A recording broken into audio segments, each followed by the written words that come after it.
আসসালামু আলাইকুম বন্ধুরা, সোয়ানাস কিচেনে জানাই আপনাদের অনেক অনেক স্বাগত।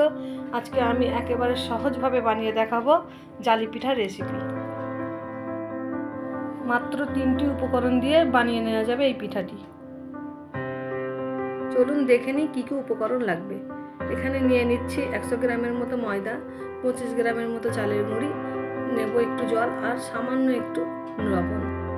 এখানে জলটা একটু গরম করে নিতে হবে, তার জন্য বসিয়ে দিয়েছি একটি প্যান। জলটা দিয়ে একটু হালকা উষুম গরম করে নেব।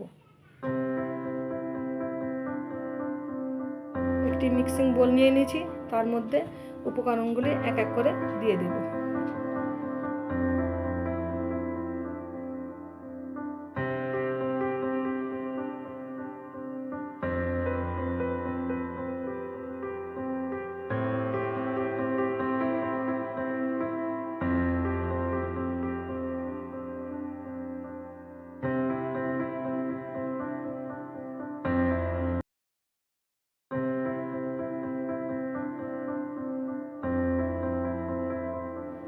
এবারে একটু একটু জল দেব আর আস্তে আস্তে মেশাতে থাকবো।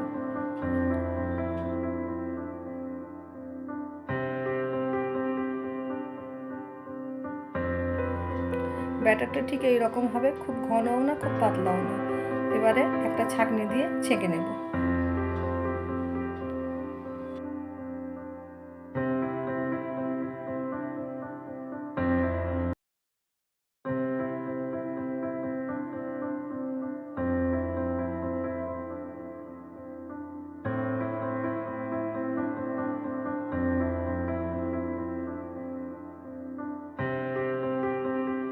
চুলায় একটি ননস্টিক প্যান বসিয়ে দিচ্ছি। এখানে লাগবে সামান্য একটু সয়াবিন তেল, একটা নিয়ে নেব অয়েলিং ব্রাশ আর পিঠা তৈরির ফর্মা, দেখতে ঠিক এইরকম। প্যানটি গরম হয়ে আসার পর একটু সয়াবিন তেল ব্রাশ করে নেব। তারপর একটি হাতার সাহায্যে ব্যাটারটি তুলে নেব। ঠিক এইভাবে হাতটা ঘুরিয়ে ঘুরিয়ে পিঠেটা তৈরি করে নিতে হবে।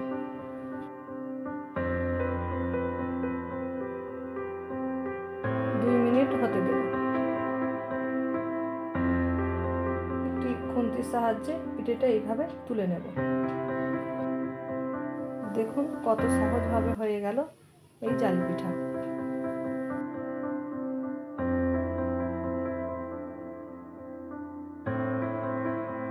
একইভাবে বাকি পিঠাগুলো বানিয়ে নেব।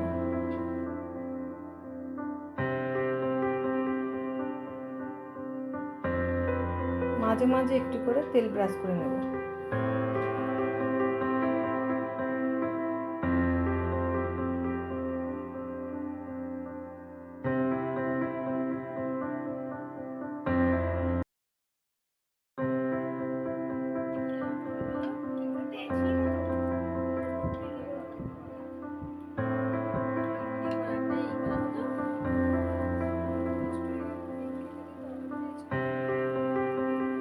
আমার পিঠাগুলি বন্ধুরা হয়ে এসছে। তাহলে আমার রেসিপিটি যদি ভালো লেগে থাকে আমার চ্যানেলটিকে সাবস্ক্রাইব করে দেবেন আর লাইক কমেন্ট শেয়ার করে দেবেন। আল্লাহ হাফেজ।